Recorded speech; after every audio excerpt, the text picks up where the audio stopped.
Welcome to English Story Hub. Learn English through fun stories. Improve vocabulary, listening, and speaking skills. Like, subscribe, and keep learning with us. Hitler Studies. A Field of Amateurs. Part 1. Resumen. One of the greatest mysteries of the century must be the failure of professional historians and biographers, for more than half a century after the event, to show much interest in actually explaining it. The fact that Hitler continues to be a mystery, however, is not a fact like other facts, to be recorded as a datum of history and passed over. A mystery, by definition, is the appearance of something surprising or unexpected that fairly calls out for an explanation. But, is it not one of the purposes of history? Indeed, the major function of historians, to explain historical events and to make them understandable. Professional historians have consistently refused to get their hands dirty investigating the many mysteries of Hitler's life and career by going into the field to interview witnesses. Historians have not only failed, but have been charged by fellow historians with evading their duty to weave the facts of Hitler's life and career into a coherent and comprehensible narrative. Palabras clave. Biography, Germany, historians, historiography, Hitler, Nazism. If the career of Adolf Hitler is one of the most catastrophic events of the entire 20th century, including in its wake the most destructive war as well as the greatest crimes against humanity in human history, then one of the greatest mysteries of the century must be the failure of professional historians and biographers, for more than half a century after the event, to show much interest in actually explaining it. Imagine, for example, the U.S. Federal Bureau of Investigation, FBI, waiting until some time after the year 2060 before interviewing witnesses and commencing its investigation of Osama bin Laden to discover how he was able to plan and carry out the attack on the World Trade Center and the Pentagon that occurred on 11 September 2001. Imagine further that in the intervening years all the work of interviewing witnesses and gathering the testimony, upon which subsequent investigators would have to rely if the whole story were ever to be told, was left to amateurs. Imagine next that FBI officials were loath to explain the event, insisting that it was the product of conditions, describing it in metaphors, and insisting on giving abstract causes for it that were devoid of concrete facts as well as inherently implausible. Finally, imagine that Osama bin Laden became a man of mystery and intense public fascination, his face, even in caricature, known by almost every school child on the planet. His birthday, like the birthday of Hitler, known by almost every high school student. The high and low points of his life the subject of docudramas on prime-time television and countless popular books, articles, novels, plays, and movies. Imagine an entire academic industry grown up to insist on the mystery and inexplicability of the man. Impossible to imagine? Of course. But consider the attitude of professional historians to the case of Adolf Hitler, and the analogy may not seem as far-fetched as one might think. Indeed, I intend to argue that it is a fair analogy to describe the failure of historians to investigate the case of Adolf Hitler, the man behind the most catastrophic events of the 20th century. Of course, this would not be a fair analogy for most historical events. Historians are not the FBI, and they do not normally investigate current events, or even recent events. There are several reasons for this. The first and most important one is that rarely are the documents available until long after the event. In the case of major political leaders and events, governments often keep documents sealed for 50 years or longer. Thus, historians do not usually waste their time writing histories when they know that the most important information bearing on what happened is not available. Second, history is an ongoing process that tends to change. The understanding of events as they later develop and come to fruition. Often events that seemed unimportant at the time acquire greater significance with the passage of time. Decisions that seemed wise or foolish in the short run are sometimes seen to have been the height of folly or wisdom.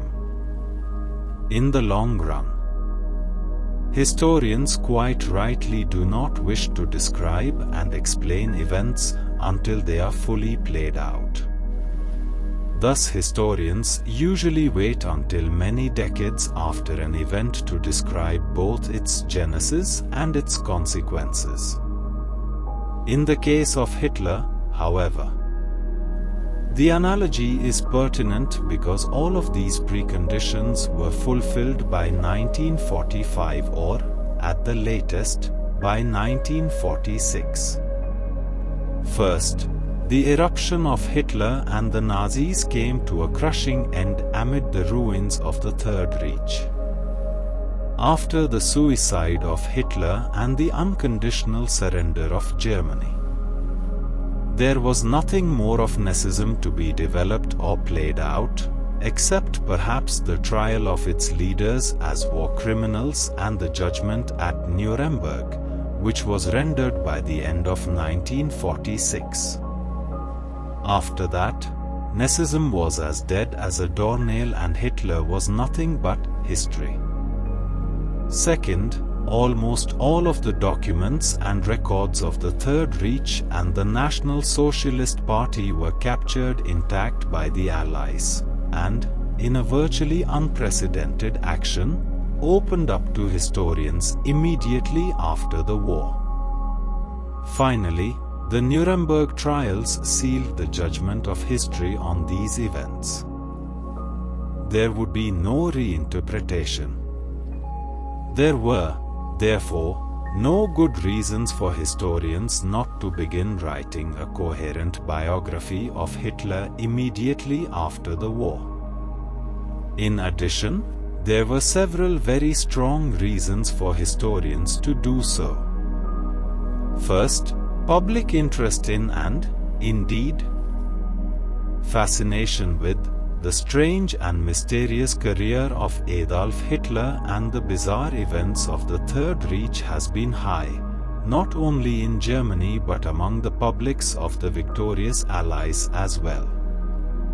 Gordon A. Craig notes that as early as 1950, appalled by the flood of books and articles about National Socialism that was pouring from the printing presses, a German journalist wrote, "He has played a trick on us. This Hitler, I think he'll remain with us until the end of our lives." In the 1960s, a new wave of interest in Hitler appeared as the first generation born after World War II matured. In Germany, this was called the Hitler Well or Hitler Wave. Normally a wave has a crest and a trough. However, as John Lukács observed 30 years later in 1997, the trough has not yet appeared, too. Indeed, the wave continues to grow. In 1975, it was reported that more than 50,000 serious books and scholarly articles had already been published, and bibliographers were complaining that their numbers were so high that it was becoming impossible to keep track of them. By 1995, it was reported that this number had increased by 70,000 to more than 120,000. To get some idea of the enormity of this research, that computes to more than 24 scholarly books and articles on Hitler and Nazism published every working day for 20 years, and the number is growing exponentially. Thus, public interest in the mystery of Hitler continues to grow, with no end in sight. Second, there were numerous witnesses available to be interviewed whose testimony would be vital to understanding solving the mystery. Historians were under a duty to track down these witnesses, interview them, and preserve their testimony before they died. Third, and most importantly, Adolf Hitler was, and is still, an unsolved mystery. Biographer Robert Payne calls the rise of Hitler most crucial and mystifying event of our century, while Eberhard Jäckel calls it the seminal question of the 20th century. Percy Ernst Sachram speaks for all historians when he writes, "By virtue of his personality, his ideas, and the fact that he misled millions, Hitler poses an historical problem of the first magnitude." H.R. Trevor Roper writes that, despite the passage of half a century, Hitler remains a frightening mystery. The fact that Hitler continues to be a mystery, however, is not a fact like other facts, to be recorded as a datum of history and passed over.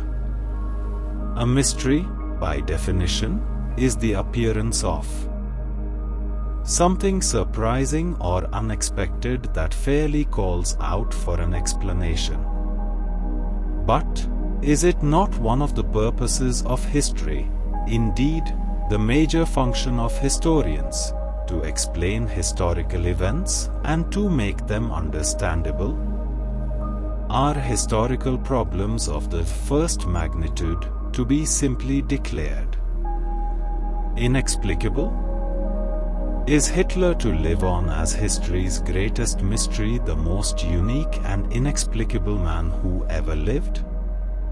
If the answer to these questions is no, then we must inquire into the responsibility of historians as to why the mystery remains. In light of these questions, what are the duties of professional historians?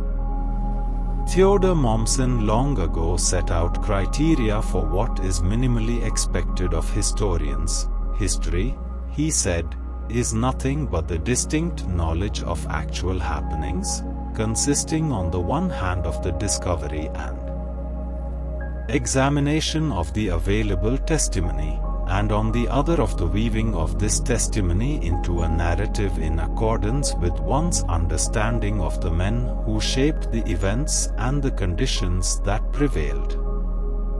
Thus historians have two minimal duties: 1. To discover and examine the available testimony, and 2. To weave it into a coherent narrative.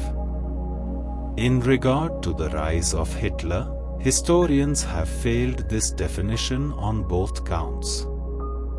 On the first count, professional historians have consistently refused to get their hands dirty investigating the many mysteries of Hitler's life and career by going into the field to interview witnesses.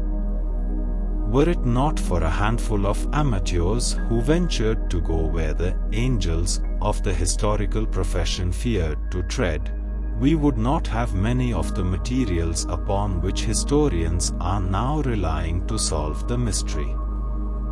On the second count, historians have not only failed, but have been charged by fellow historians with evading their duty to weave the facts of Hitler's life and career into a coherent and comprehensible narrative.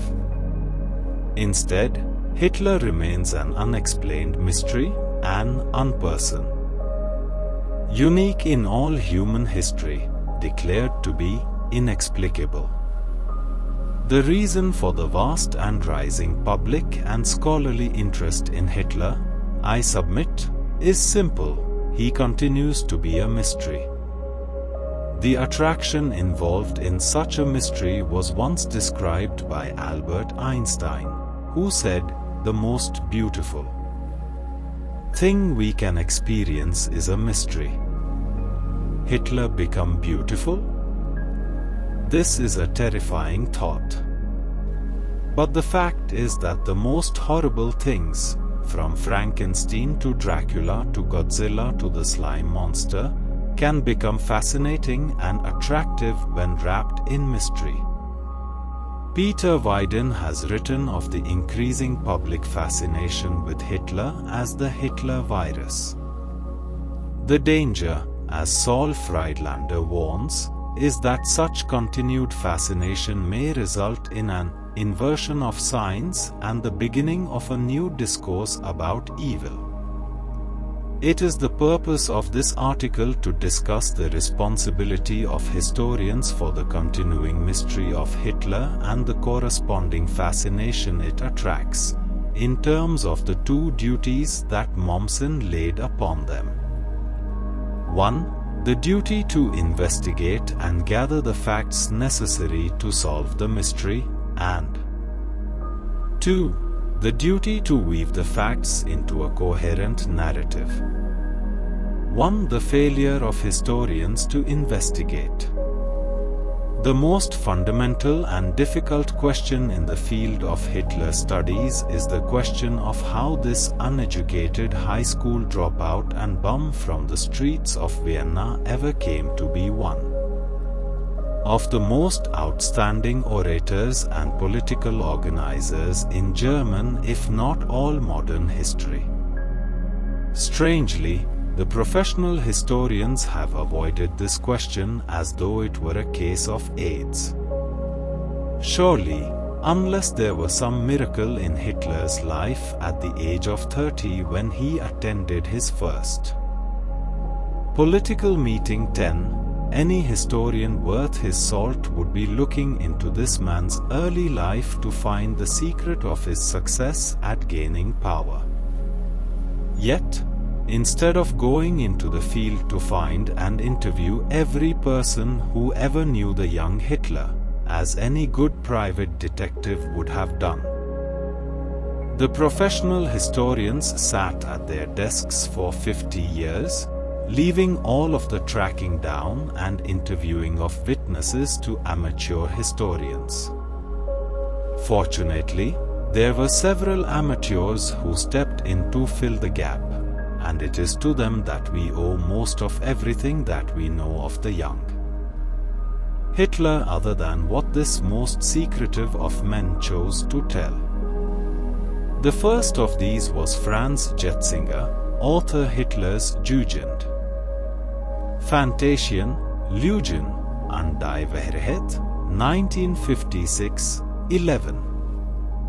Jetzinger was not a historian but a social democratic Assembly of Upper Austria for 15 years before the Second World War. After the war, he secured a post as librarian of the provincial archives in Liege. Jetzinger hated Hitler with a passion, and in 1946 began searching for every document and interviewing every witness he could locate in connection with Hitler's youth. It is to Jetzinger that we owe much of our knowledge of the documents of Hitler's family, his ancestors, his father's change of name, and where the family lived. Jetzinger's interviews of those who had known Hitler and his family have also proved invaluable, perhaps. The most important of which was his discovery of Hitler's only childhood friend, August Kubizek, whom Jetzinger located, interviewed, and goaded into writing a much longer set of his own memoirs.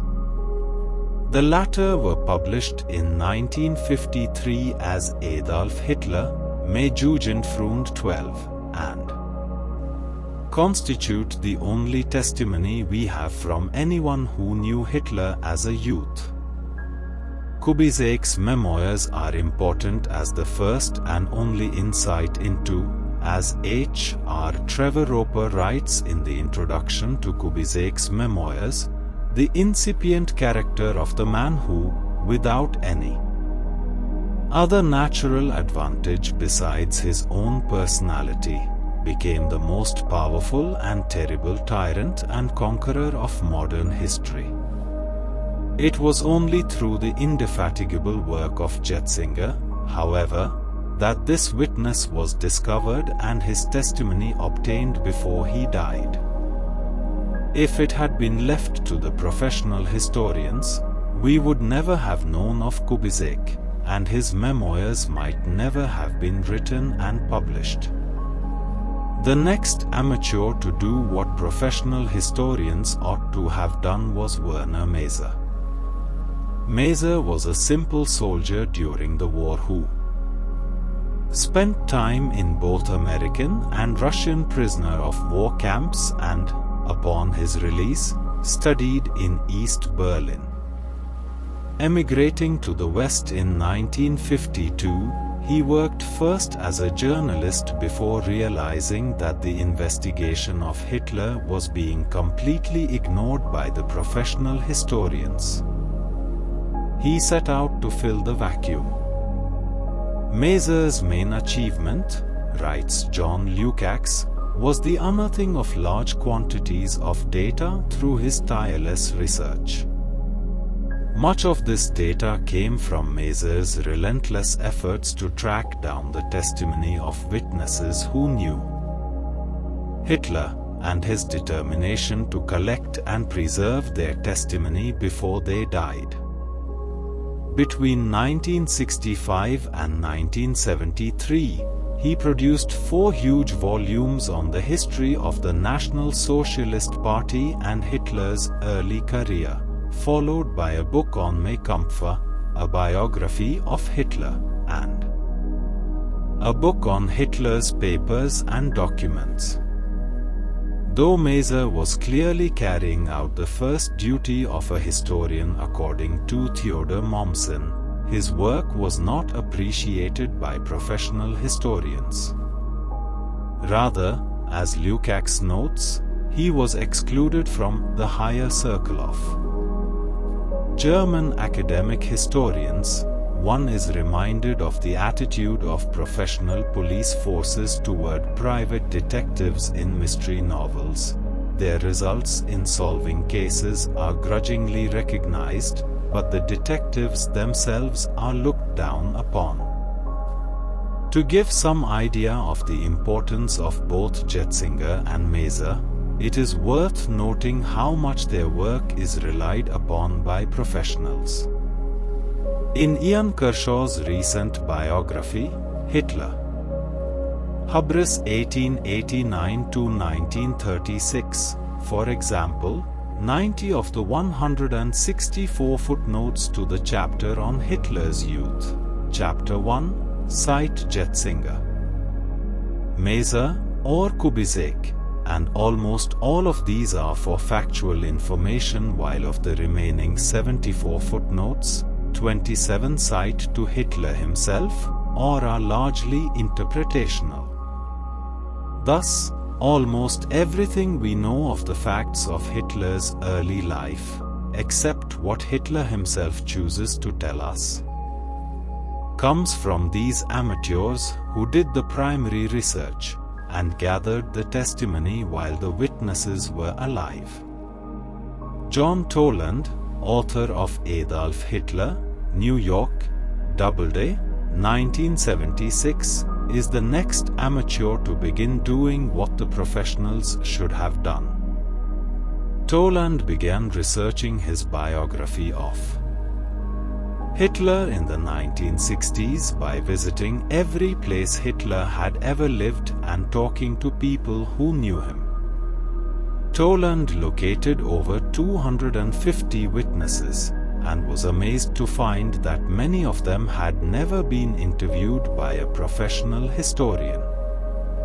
Perhaps the most damning evidence of the failure of professional historians to do primary research, however, is Brigitte Hamann, author of Hitler's Wien. Lehrjahre eins Dictatus, 1996. Hamann is a historian of the 19th century who left her normal field because of the glaring failure of historians to check their sources. She was the first scholar to evaluate the mass of conflicting testimonies from the Vienna period of Hitler's life. During the 1930s and later, many highly questionable sources came forward with exposés about Hitler containing much sensational and contradictory information. Professional historians were in the habit of uncritically roaming through these materials to quote whatever random piece of information fit their theory. Until Hamann, it rarely occurred to professional historians to actually study the materials, evaluate their credibility, to correct inaccuracies, or resolve contradictions.